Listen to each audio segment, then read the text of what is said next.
So the next session is going to be about predictive maintenance. It's going to be a longer section because it covers many topics.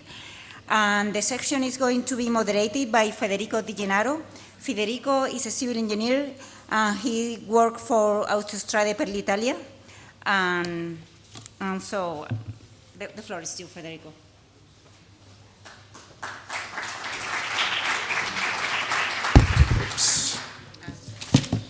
Thank you. Good morning, everyone. Today, I will have a very severe duty because we will have a 6 presentation, 8 speakers. So please stay with me and help me with the timing. Today, the session will be focused on predictive maintenance. In our company, we are a road operator. We are speaking about data lake, data ocean, data warehouse, data everything. But the real challenge is to use and to maximize the impact coming from the analysis of this bunch of data. So I really hope that today you will get useful insights from our 6 presentation. So, first speaker will be Professor José Matos. Sorry, I will shorten your bio, so you will have more time to introduce your content. José is assistant professor at the Department of Civil Engineering of the School of Engineering of University of Minho. He is also a member of the Institute of Sustainability and Innovation in Structural Engineering. The second presenter from the InfraROB project will be Samir Osmani. Samir is a structural engineer within the design division of RINA Consulting. He is focused on structural design, management, and assessment of buildings and infrastructure. The other presenter will be David Lago, again from InfraROB project. David is an R&D engineer and the manager of the innovation department at Insitu Engineering. He has a lot of experience in project development within the field of ICT and innovation. Then from the OMICRON project, we have Balázs Nemedi.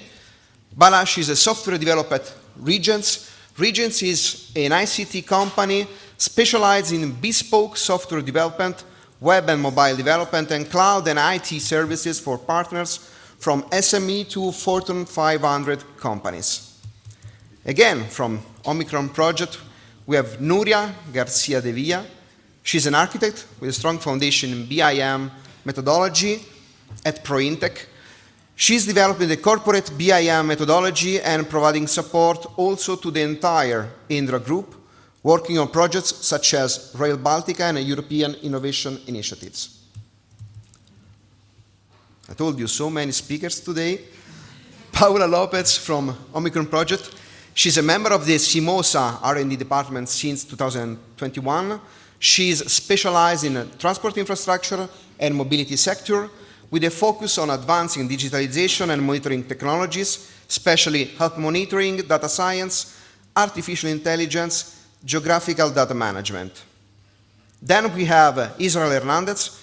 He's working in the R&D department of CEMOSA. He focuses on structural damage detection using system identification methods, machine learning techniques, and artificial intelligence.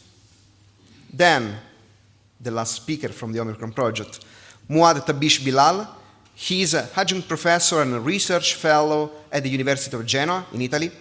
He's focused on infrastructure maintenance planning and impact evaluation, transport modeling with autonomous vehicles, micro-mobility planning, transportation planning, sustainable urban mobility. So I really believe you will get a lot of insights today. I'm calling the first speaker on the floor, so Professor José Matos. The floor is yours.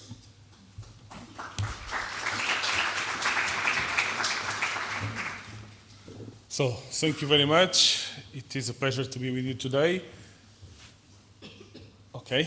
In 8 minutes, it will be very hard to tell the whole story that we did so many months within the InfraROB project. But first of all, I want to acknowledge all our partners in this project, and especially to University of Vigo for the very good coordination that they had. And also congratulations for all those that are organizing this event, because it's very good to have an event with so many projects connected. So, about InfraROB, this is the technological areas and objectives that Pedro already showed you before. Here in my presentation, we are going to focus mostly on the technological area 5 and where our aim is on the pavement management systems. And within this TA5, there is an objective 6, which is the upgrading of maintenance systems for ensuring safer operations and maintenance. And here we implemented PMS, or novel PMS tools, so to account for introduction of robotics and traditional tools, but also we want to model in the intervention of robots on the PMS, to check about cost analysis regarding the maintenance process when you use robots, comparing with traditional techniques, and also everything within a decision-making system so as to evaluate the most proper intervention that we have. So we have always a balance comparing the use of robots and the use of traditional traditional interventions, and this was the framework that we implemented. First of all, the first part of the framework has a deterioration mechanism that for different KPIs of the pavement, we can evaluate over time what is their performance. And this is also possible to update as new data is acquired. So this video shows you for different stretches of road and for different KPIs, how is the evolution curve. After that, and this is very user friendly, after that we implemented another model, which is the interventions model. Here, typically, we evaluate the effects of the interventions in terms of immediate effect on the performance, delay on the deterioration, or lower degradation level of our pavement. So this is the main effects that we compute. We got this data speaking with the different stakeholders.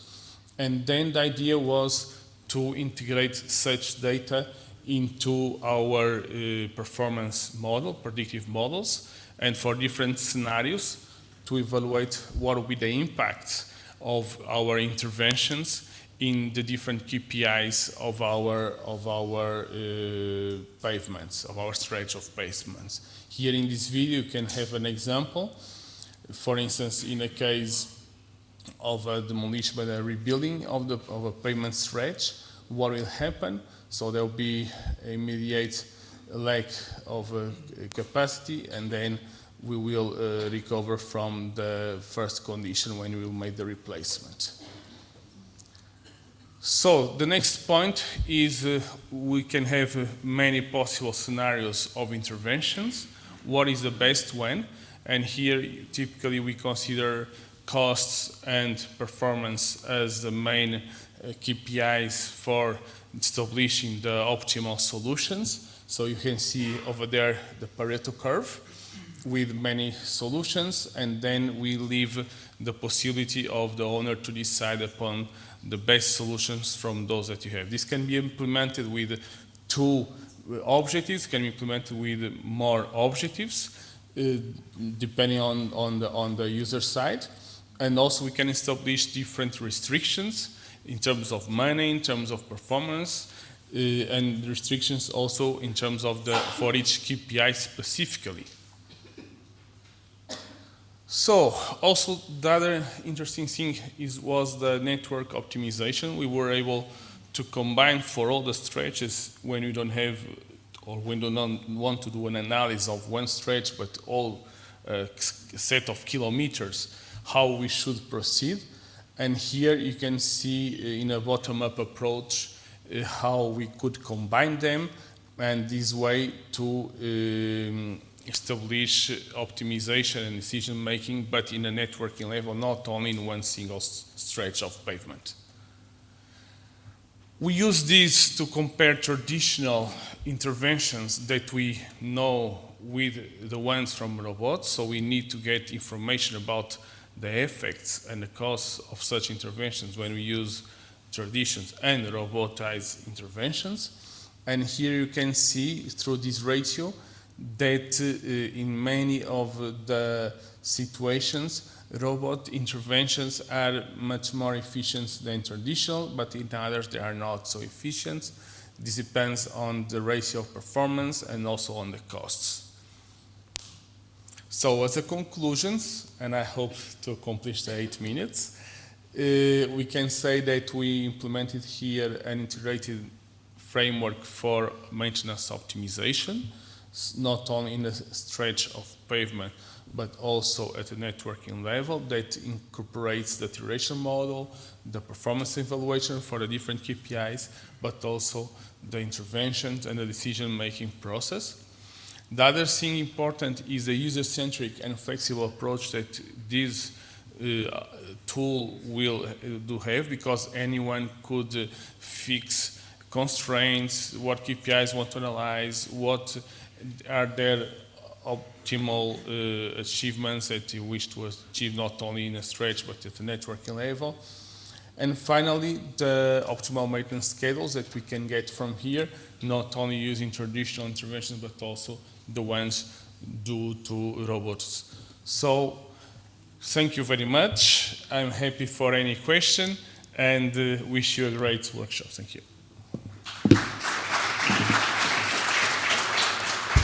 Thank you also for the excellent timing.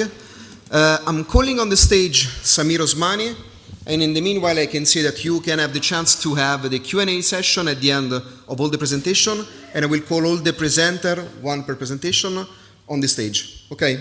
Thank you. Samir, the floor is yours. Hello everyone, I'm glad to be here and present our outcomes of the project. So this is an application it's a web application containing a digital twin of a road section developed in this project, in InfraROB project. This is a list of the topics that we are going to cover in this presentation. So the main goal of this application was to start from the existing situation and then to try to find something to find a solution of that. So, for example, regarding the deficiency of the reactive maintenance strategies, the aim is to develop a predictive maintenance approach, so to find something to improve this aspect. Then regarding the codes, so to minimize the codes, the idea is to predict the future behaviors through the acquisition of sensor data, and so to understand how the cost can be minimized and the repetitive costs can be reduced. The last thing is how the ice cost and the disruption can be improved also. So a prioritization of mitigation action based on the sensor acquisition will be a good solution on that. So the solution proposed here is the web application acting as a digital twin plugin. So it's a digital twin of a section considered in this project, and is an useful instrument for the pavement management system, as give a lot of information and insights about the section. So the digital twin, which is a virtual replication of the physical section of the road, has in this case several components. So the first one is the BIM model, which is the foundation to create, of course, the digital model, digital twin. So it's the physical component of the asset. Then, of course, we have a dashboard, which have a lot of insights and information about the section, also geometric and also mechanical aspects. Then we have, of course, the data acquisition from sensors in order to understand and to have a pavement condition assessment in order to then organize and schedule the maintenance. So this is an overview of the application. We have the web tool where we have a BIM model viewer, so we have the model, the digital twin, and then we have a dashboard where we have the information regarding the model and also the acquisition of data and information gathered from the central database. Then we have, of course, a section where the inputs are collected and then introduced in the web tool. And then, of course, we have some insights and outputs for the pavement management system. And this is, as written here, is an application that is periodically updated and with new information, and is useful then to take the more information is possible about the section. This is another representation of the application where is reported the connection with the central database, which is of course connected to external resources and plugins in order to be periodically updated with new data and then to be shown in the database, in the dashboard of the application, of course. So I'm going to explain a little bit the process. So first of all, the showcase was a road section in Austria, in Spielfeld. And in the right, we have the modeling of the beam model in this case. So we have done it in a software, and we made it through the longitudinal and transversal discretization, as can be seen here in this picture. And of course, for each subsection discretized in this case, we have all the information coming from the central database. So we have the data regarding the geometry, the layers, the indices that we have collected during the past years and we are going to collect in the next years. And then, of course, there are some additional information regarding, for example, past information regarding accidents, traffic flows, and so on. So here there is a list of all this information. Then, going to the web application, I'm going to give an overview of how the Web 2 has been developed. So we have here, for example, the login section, where we have, of course, also an overview of the web application reported here, where for each subsection we have all the information listed below. And now we are going to explain these sections that gives the information about the subsections. For example, in this case, I reported the pavement certification data. So we have all the data regarding the geometric aspect as reported here, so the description of the layer with the year of construction, material, and so on. Then we have the aspects regarding the pavement condition, so a list of indexes that are reported here that are referred to each of the subsections that we have discretized in the model. Here we have the acquisition from the sensors, as explained before by my colleague. In RINA, we collected the data coming from the fiber optic sensors. And then we have also a section regarding past events or in this case, real-time data gathered from the traffic and data that can be, of course, be added in the future. And this is the section regarding the prediction of the data, as has been explained before by the Professor Matos. We have also included their analysis in this web platform, and this is a small representation of what was said before. So it's possible to do a prediction of the indices of the condition of the road, and then define several maintenance scheduling optimization, and then see which from them is the best one to be undertaken. So going at the end, we have some possible further developments regarding this web application. Something is related about the integration with data sources, with additional data sources. For example, with new data coming from accelerometers or traffic sensors, or something regarding the maintenance records, so to record all the maintenance of past events. And then, for example, weather data that can be also added in the web application. There is also another aspect that can be added, which is the introduction of machine learning techniques in order to do, for example, image analysis, for example, to detect cracks and potholes, or in order to introduce this aspect also in the prediction of the optimization of the maintenance, in order to do it, of course, through some machine learning processes. And then the last one is the possibility to have a platform expansion and scalability in order to have the possibility to take inside the platform a lot of information, so to introduce new data, and of course the volume of the data will be higher, so the computational needed resources should be more. And then, of course, also to increase the computational requirements for this application, because, of course, if we have a lot of additional data, we need computational efforts of of the web application. So that's it, and thanks you for your attention. Of course, if you have any question. Thank you. Thank you, Gennaro, also for the timing. I'm calling on the stage the next speaker. So, David Lago, the floor is yours. Thank you. Well, hello to everybody. I will talk about data management within the context of the InfraROB project, and more in particular for feeding the PMS. So I will go through different aspects that could help you understanding this task. So the main objective of the project is manage data in the more efficient way, from the collection of this data to the provision for the users of them. So now I will go to the first main decision that is we have different components that had to be integrated in the same ICT platform.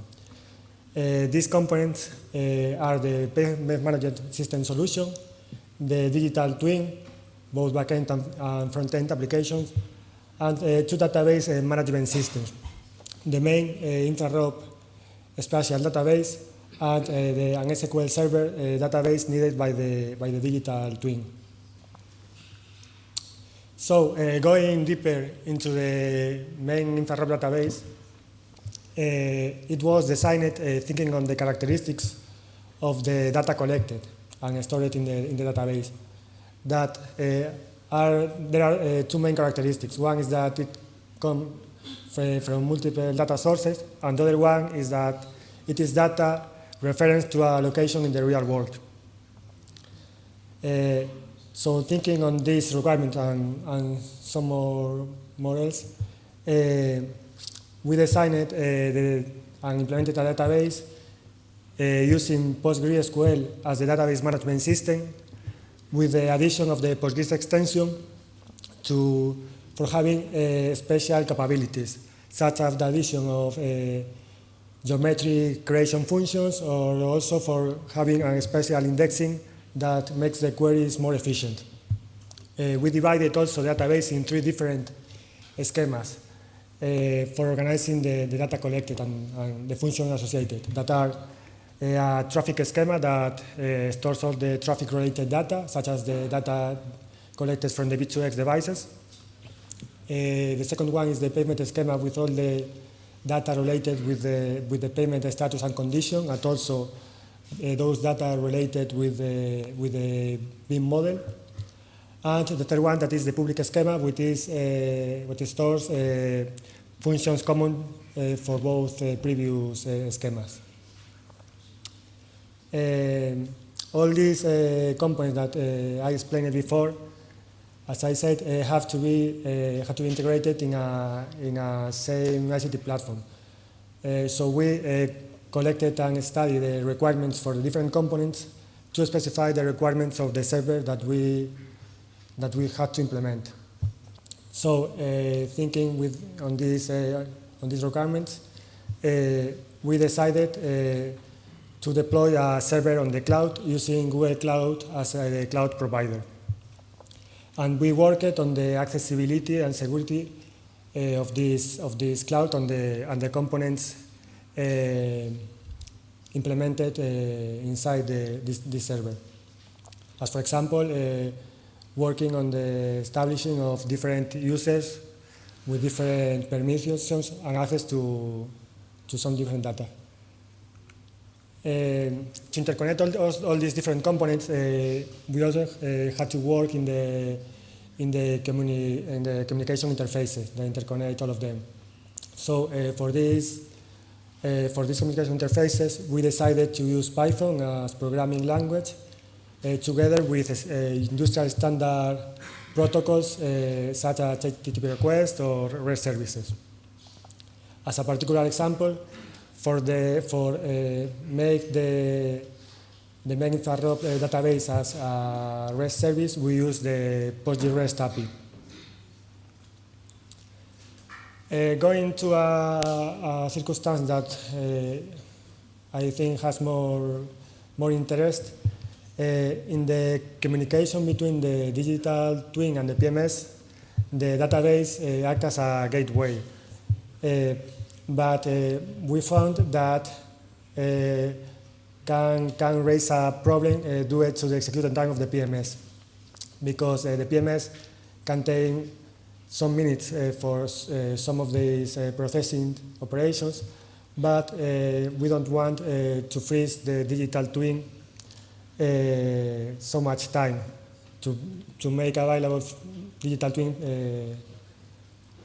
this time for the user. So the solution we implemented was to asynchronize the PMS from the digital twin.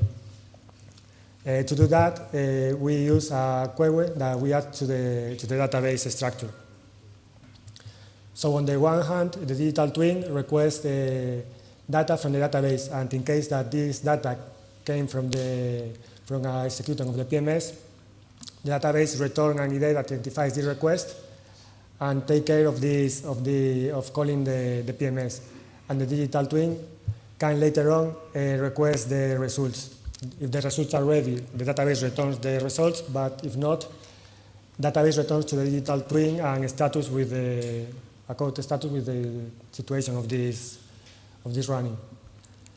On the other hand, the PMS look for another new request in the query of the database, and if it is not running anyone, and when it has the results ready, inserted them into the database and also update the status of this request. Another thing is the integration of all these components, that each one has this own characteristics. As for example, digital twin is a Windows development, and the PMS is a Python solution. So for make easier this integration, we decided to use Docker containers. So each one is running as a Docker service inside our cloud server, and this makes easier this integration.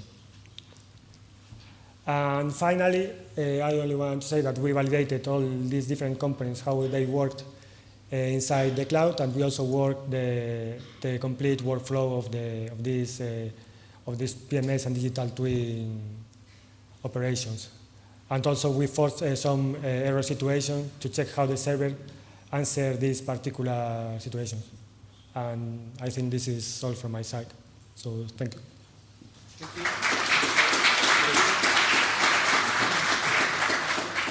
Thank you. Thank you to David Lago. The next presentation is a joint presentation, so I'm calling on the stage Balázs Nemedi and Nuria Garcia de Villa. The floor is yours.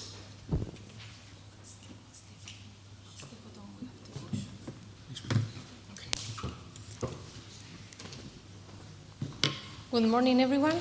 I'll start the presentation of the raw digital twin within the OMICRON project framework.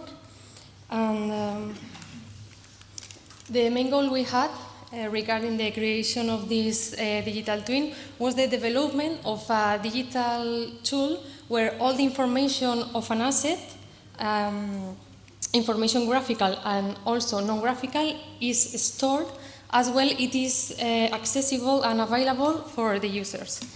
In addition, we had the goal of avoiding disadvantages that other digital twin solutions in the market has, as the lack of geographical context, the lack of connection to real-time data, and the use of several data sources for just one asset.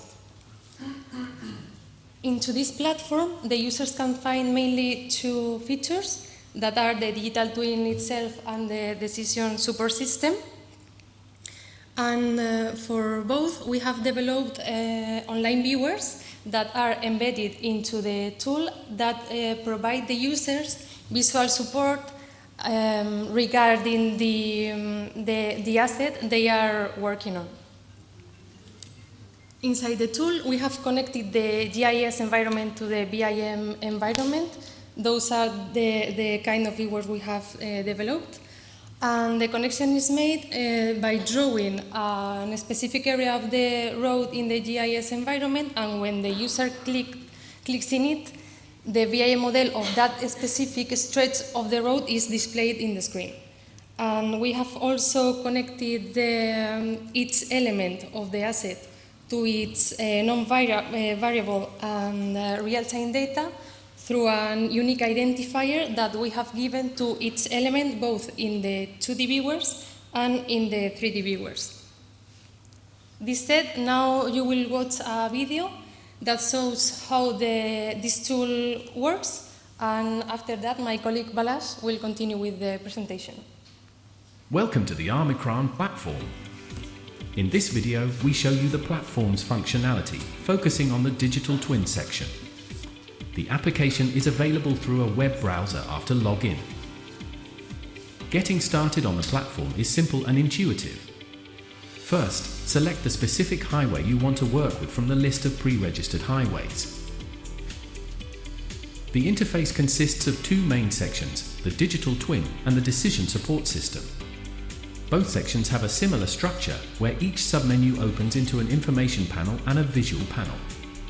By default, the visual panel displays a map, but it can also showcase BIM models, point cloud files, images, and videos. Within the digital twin section, you can view assets related to the selected highway, such as pavement, barriers, poles, signals, and sensors like cameras or weather stations. These assets are accessible both on the map and through the BIM model. In the inspection submenu, previously recorded inspections can be viewed, edited, or new ones can be created. Previously recorded inspections can be filtered by various criteria. The platform supports multiple types of inspections, including auscultation, UAV, terrestrial, and point cloud inspections. For each inspection, you can set the date and add descriptions. On the Files tab, you can view any uploaded files, such as videos, images, spreadsheets, or point cloud files. Inspection-related assets can be viewed and edited as well. Assets can be selected either from the asset list or from the BIM model. The selected assets are marked in the GIS and BIM model. By closing the information panel, every relevant visual information is available in one view. The monitoring submenu displays both real-time and historical sensor data. Under the Weather tab, data is shown for wind speed, air temperature, humidity, rainfall, and atmospheric pressure.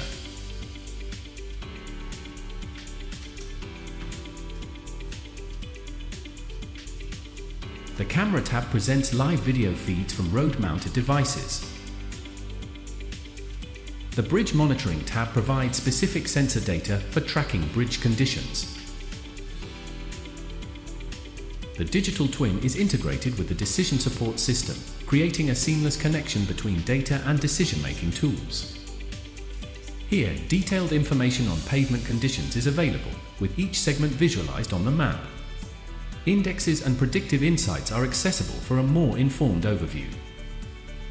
The Bridges submenu delivers comprehensive data on dynamic identification, evolution tracking, and damage detection information. Within the Planning submenu, multiple scenarios can be selected and visualized on a Gantt chart, offering insights into traffic impact and key performance indicators. The Work Zone submenu displays an overview of maintenance interventions, facilitating easy monitoring of ongoing and planned work. Together, the capabilities of the digital twin and the decision support system empower the OMICRON platform to drive smarter, more proactive approaches to infrastructure maintenance. So, hello everyone, my name is Balázs. I'm from Régens, and in conclusion, the platform properly integrates the digital twin and the decision support system. The users can easily find the assets and their related data. Finding information is reduced by more than 50%, and the decision can be made by several data or based on several data, real-time data, historical data, and static data. I would like to mention that this platform is specifically developed for road infrastructure management, so further development needed if we want to use it in other sectors. You can check the application on the link below with the credentials, with the email and the password. You can find it in the slide. Thank you very much.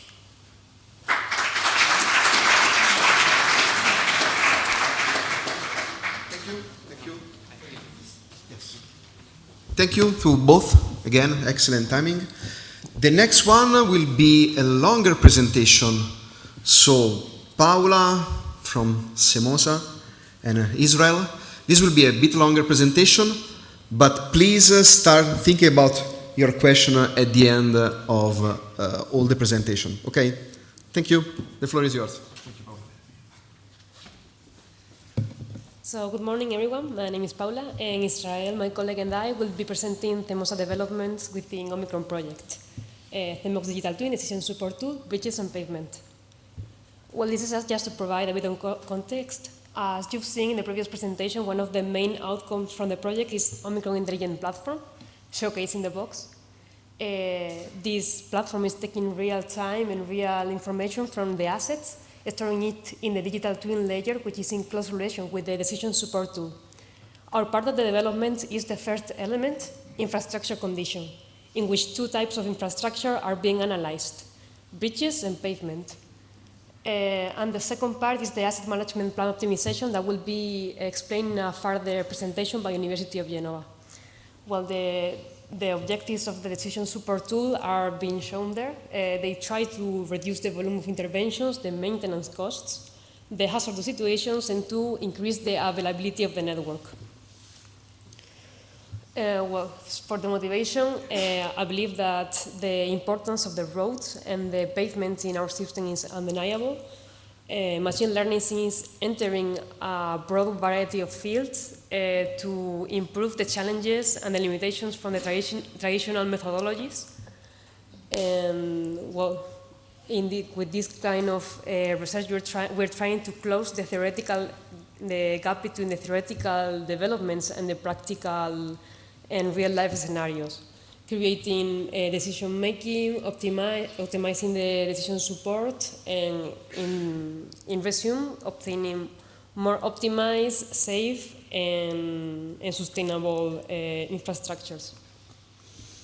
Well, let's go now to pavement. The objective of this development was to apply machine learning on pavement data to obtain predictions on this pavement data.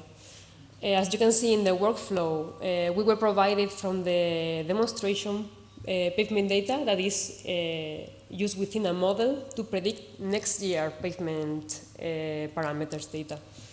This is later assessed to analyze by a simplified global index how good the pavement is, and that is a standalone use within OMICRON project, within OMICRON platform as a standalone feature, and it's also used within the maintenance planning analysis.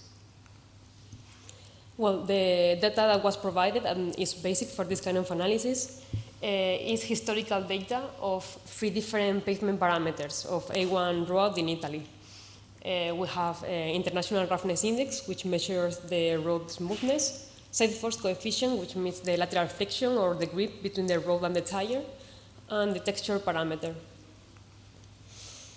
I will go really briefly over the technical aspects, but well, there is a really big step on the data preprocessing, data analysis, and data process, which, well, the handling of missing value, feature selection, outlier analysis, and others. And then, well, for the approach and model selection, after the analysis of the data and the exploratory data analysis, 3 different types of models, linear regression model, decision trees, and random forest were selected with a series of different approaches, different ways in which the models could be created. Once we define these possibilities, then they are executed following the scheme of the right. in which we divided the information into test and train to perform the analysis in a scientific, adequate manner. And we came to the decision that random forest was the best option, providing a mean absolute percentage error of 5.6%.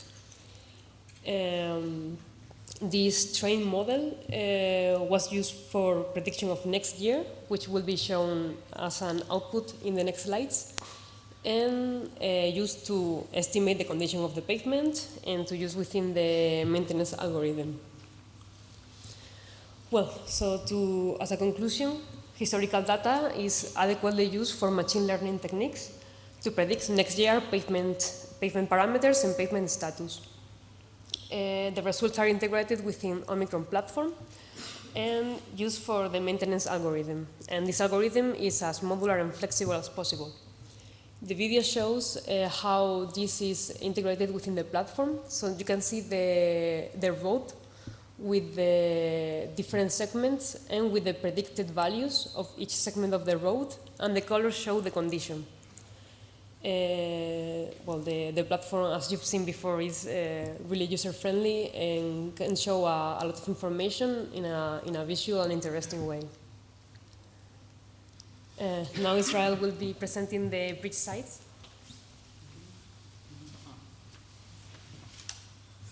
Hello, everyone.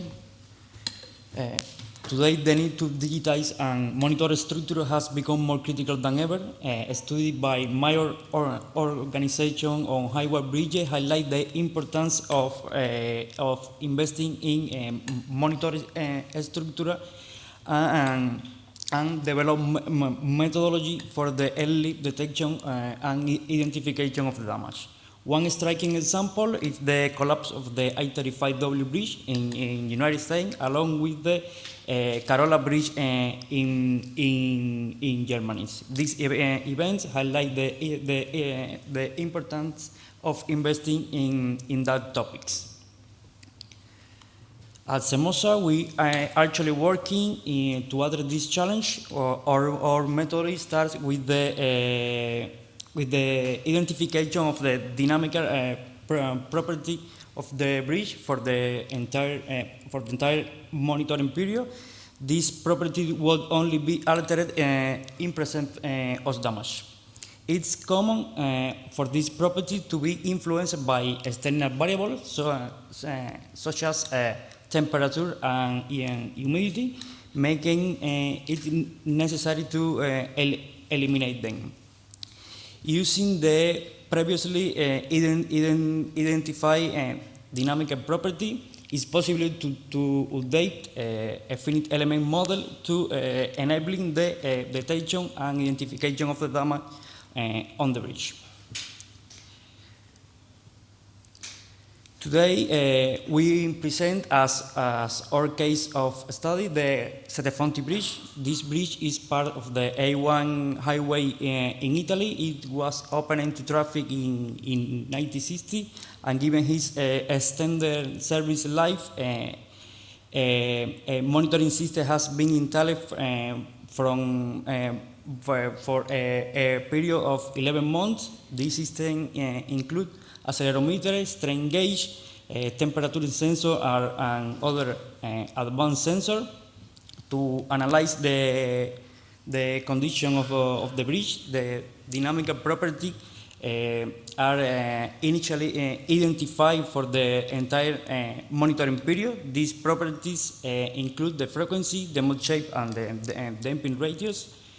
In this way, for this acceleration records is obtaining a data set of frequency and their corresponding mode shapes. The obtained frequency time series shows oscillation due to the influence of environment variable. To eliminate these effects is essential to consider the correlation of this variable with the frequency time series. In this regard, the variable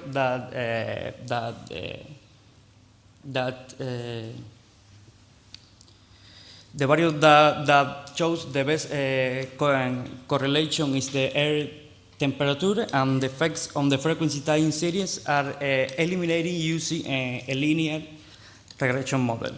The quality of this process is verified using the statistical parameter of the residual values in terms of mean, standard deviation, and kurtosis.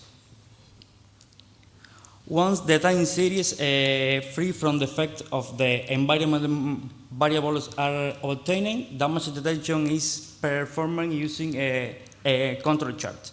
This chart considers changes in the trend of the residual values by defining 95 and 99% limits based in Hoteling's T-square statistic, along with the definition of the training periods.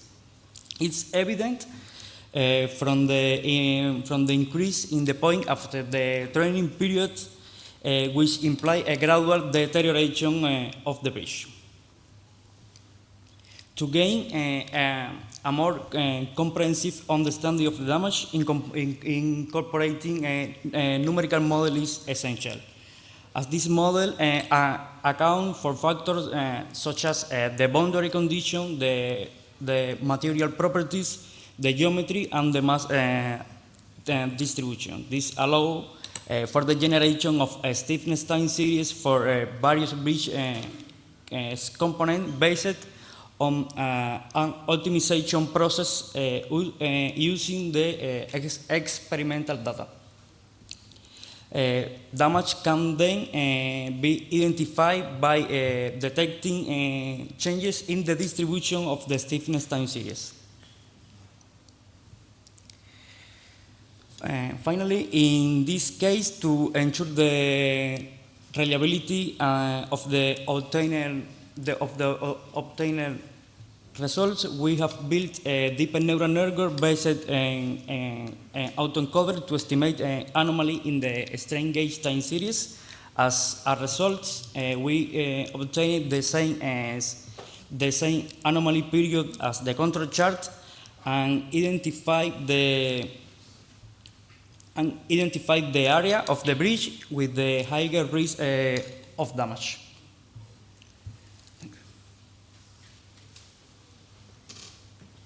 Just to close up with some conclusion, aligned with OMICRON platform, CEMOSA has attached something. Can you put it in presentation mode again?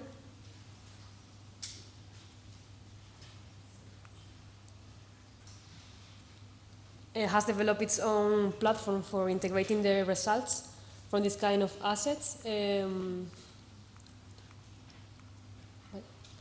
Here you can see 4 examples of different assets and scenarios already implemented with bridges, with the structural health monitoring analysis, with the evolution of BIM model defects. The third one is an unstable slope monitor with IoT sensors, or as in the fourth case, pavement analysis. OMICRON results have been also integrated in this platform, as you can see here. Integrated the CEMOSA's outputs, where you can see Sette-Fonti bridge with the monitoring sensors information being displayed, which allows to access all the information at any moment in a user-friendly way.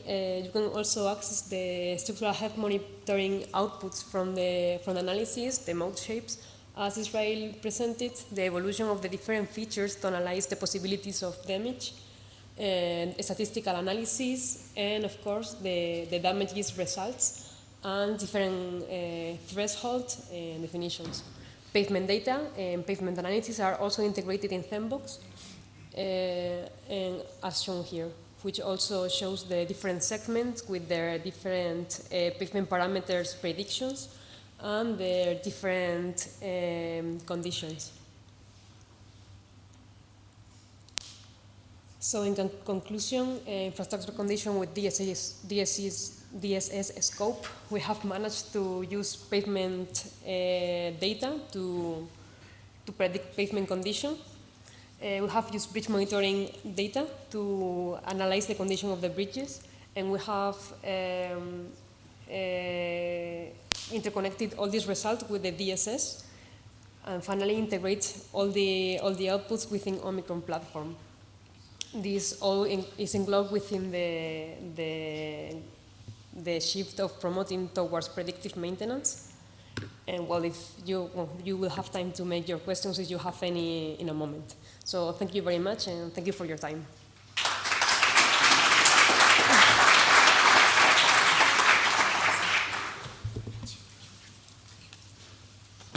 So I can already see from your faces that you are thinking about a lot of questions, but please stay with us and listen to the last presentation from Mohammad Tabish Bilal from the University of Genoa. Mohammad, the floor is yours. Morning, everyone. So I'm going to explain the second part of the decision support system here, as you have a lot of explanation about the system from our colleagues in the previous presentation. So we all have seen that this decision support system improves the or provides the condition analysis, and it aids to predict the maintenance activities and prioritize that which activity should occur at which time.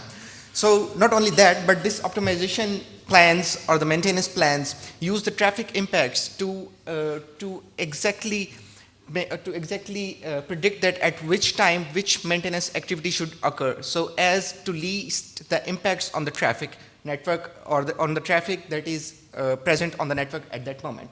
So when we tested this integrated platform on the real data of a highway network that was A1 in Italy, we found out that we had a lot of reduction in the traffic impacts, that when the maintenance activities are being carried out on that highways, that when this decision support system is implemented, the impact on the traffic was reduced. Not only that, but also the major intervention volumes, that how much maintenance activities should be required, were also reduced. Together with that, we have the improvement in the network availability.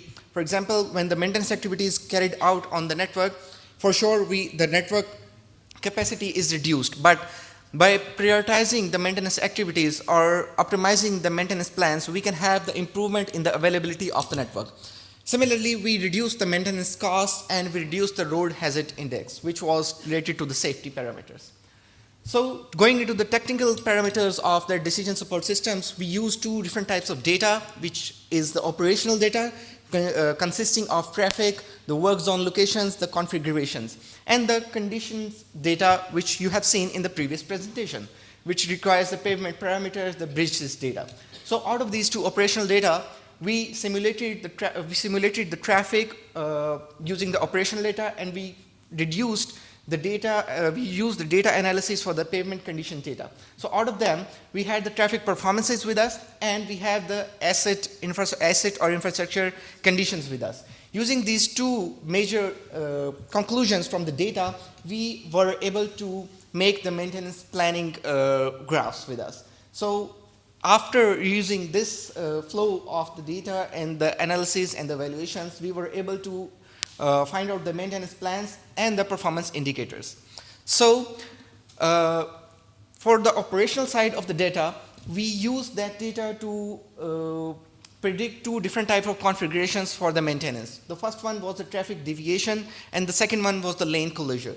So we simulated the traffic on that highway network to see that how the maintenance work zones, the presence of maintenance work zones impacts the traffic movement into our network. So out of that simulation, we were able to find out what are the different types of queue lengths in two different types of configurations. We were able to find the traffic peaks in different parts of the time of the day, not only the day, but we were able to find out that in what months of the year we have the maximum amount of traffic going on through that network, so as to prioritize the maintenance activities and avoid the peak hours and the peak days or the peak months in the year. So into the technical part, using the pavement condition or the pavement data or the global performance indicators from the previous presentation, we were able to plan the work zones. We were able to cluster the work zones into different months, then applying the maintenance or optimization model on the clusters of each month. Once we have the maintenance plan for each month, we were able to order the clusters of the priorities of the activities of maintenance, and then finally we had the yearly maintenance plan with us.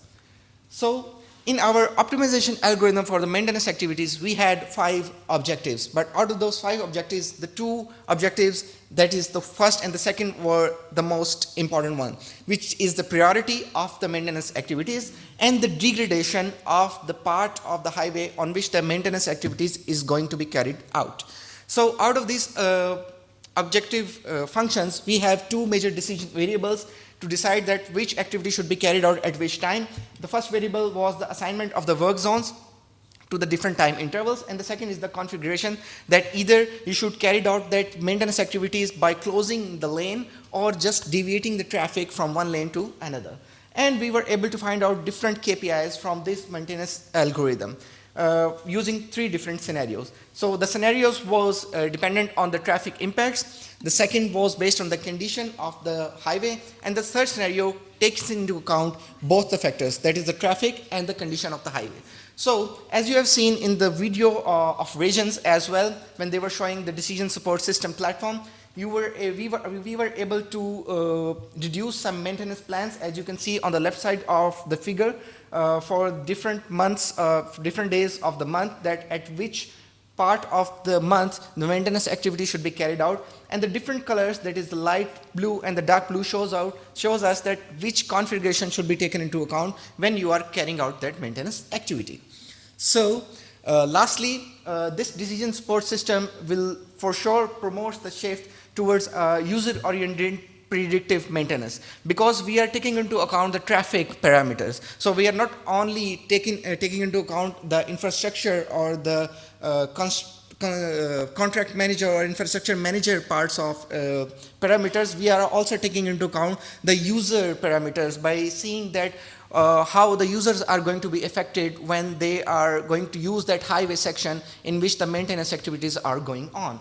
So for sure, the maintenance asset, before reaching high demand or high degradation levels, they will be maintained. We will be able to reduce the cost of the regular maintenance. We will be able to plan the maintenance activities in the hours or in the days of the months when the traffic load is very less. So lastly, we will also be able to reduce the accidents due to the bad conditions of the road pavement. So that was the wrap up from my side. I hope you'll enjoy the session, which was a quite longer one, but thank you so much.